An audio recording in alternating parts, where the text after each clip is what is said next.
The air that night was not merely cold, it was a crystalline, aching void, a chill that seemed to press down from the interstellar darkness upon the remote, high-altitude plateau. The runway lights blazed with a ferocious, chemical blue, slicing the blackness. They didn't illuminate the landscape so much as interrogate it. When the sleek, dark form of a Bombardier Global 7500 jet broke through the clouds and its tires shrieked against the tarmac, the sound was instantly swallowed by the vast silence. This was no routine landing. It was an insertion. An aircraft stripped of corporate logos, its transponder broadcasting an anonymous code, had just completed a long journey over polar routes. It was timed with exquisite precision to arrive when the global financial clock was in its dead zone. London slept, New York was closed, and Asia hovered in pre-dawn limbo. Its destination was a private, fortified airstrip servicing one of the last great primary silver mining districts on Earth. A place where metal is not a financial abstraction, but a physical reality hewn from deep geological time. At that very moment, on thousands of screens worldwide, the ticker symbol for silver showed a price moving in a sleepwalker's range, a flat line that bred complacency. But here, on the frozen ground, a different and more consequential signal was being generated. The men and women who descended the air stairs moved with the grim focus of surgeons. These were not bankers or traders. They were senior vice presidents of procurement and supply chain resilience for Samsung Electronics, flanked by security. Their mission was not about profit, it was about survival. For the empire they represented, silver isn't just an asset, it's a physiological nutrient, a non-negotiable element in the biochemical process of creating technology. They had come because their internal metrics were screaming that the trusted systems for delivering this nutrient were failing at their core. To understand the chilling necessity of this mission, you have to perform a conceptual autopsy on a modern smartphone, a server, an autonomous vehicle sensor array. You have to trace the silver nervous system within. Silver's role is foundational. In semiconductor packaging, silver-loaded epoxy forms the conductive pathways. At these microscales, the tiniest inefficiency becomes a catastrophic fault. Silver's unparalleled conductivity is the guardrail against this chaos. In every multilayer ceramic capacitor, a microscopic layer of silver acts as the electrode. Modern electronics contain billions of them. Without silver, they simply don't work.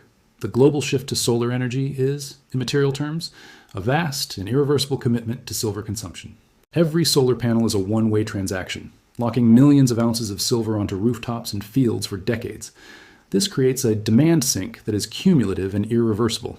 The AI revolution isn't just a software event, it's a hardware crisis. It demands new computer architectures, where heat dissipation and signal integrity are the defining challenges. Silver-based thermal materials are the only viable solutions. 5G and 6G infrastructure rely on silver in antennae and waveguides. For Samsung, a colossus that straddles the entire value chain, this demand is the bedrock. Their consumption is vast, relentless, and terrifyingly inelastic.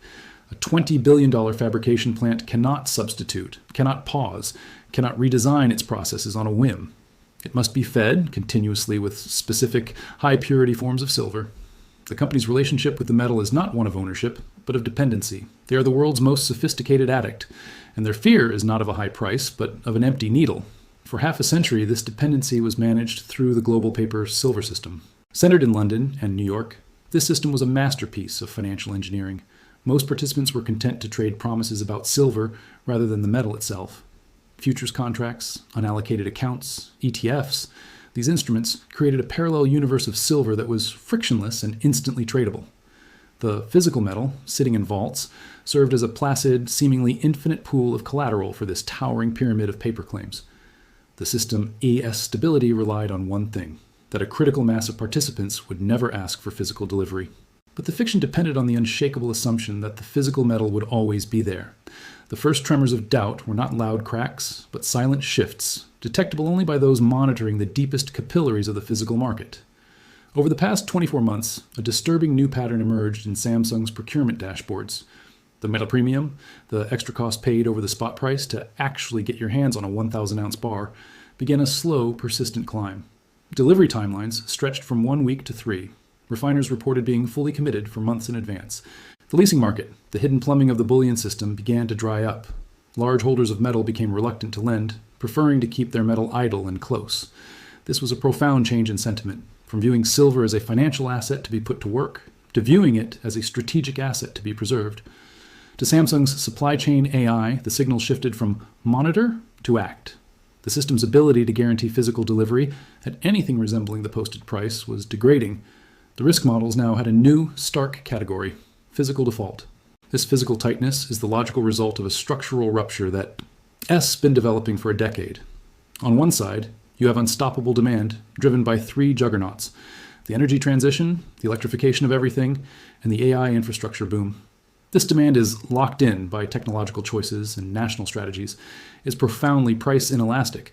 On the other side, you have a supply that is not just stagnant, but geologically and economically handcuffed. Most silver is a byproduct of mining for other metals like copper and zinc. A slowdown in Chinese construction, which hits copper demand, automatically reduces silver supply no matter what silver's price is. On top of that, mines are digging up more rock to get less metal, pushing costs higher. The pipeline for new, world-class primary silver mines is virtually empty.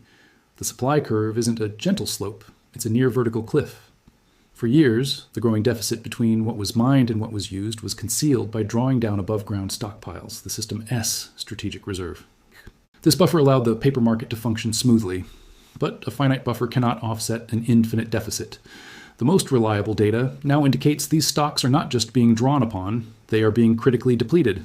The visible inventories in exchange vaults are becoming a tiny fraction of the total paper claims. The era of the infinite liquidity buffer is over. The Samsung team's journey was a direct response to this new reality. It was a decisive move from financial hedging to physical conquest. By flying directly to the source, they aimed to bypass the creaking, unreliable distribution system entirely.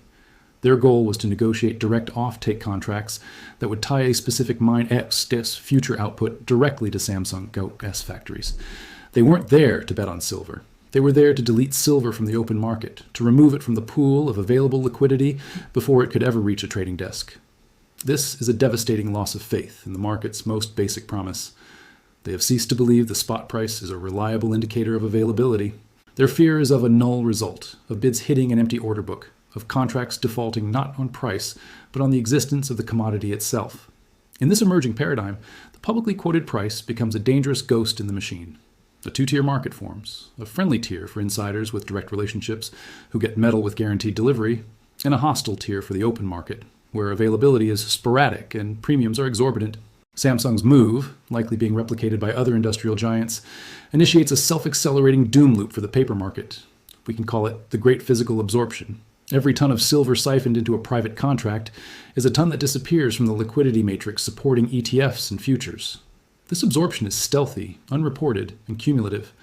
As the pool of available metal shrinks, the bullion banks will rationally exit their roles, accelerating the liquidity drain.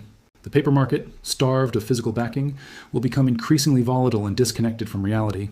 The final stage isn't a default, but an irrelevance. So those executives on that frozen tarmac were the advanced scouts of a new economic order, where industrial necessity reasserts its primacy over financial abstraction. Their calculus was simple. The cost of securing supply early, even at a huge premium, was a trivial business expense. The cost of being late was corporate oblivion. These seismic shifts are never visible in real time to a market hypnotized by price charts. The narrative of calm consolidation will persist until the moment it vaporizes. The ensuing price explosion will be explained away as a black swan or a speculative frenzy. But the real pivot, the moment the system switched onto an irreversible track, occurred in moments like this, in the dead of night on a remote airstrip, in the handshakes that permanently diverted the lifeblood of industry away from the gambling halls of finance and into the sealed arteries of survival. This is not a commodity story. It's a story about the end of a fiction, the fiction that financial engineering can forever decouple price from physical reality.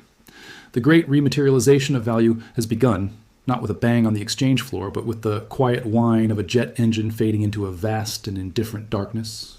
Thanks for watching. Don't forget to like, subscribe, and hit that notification bell for more deep dives like this one.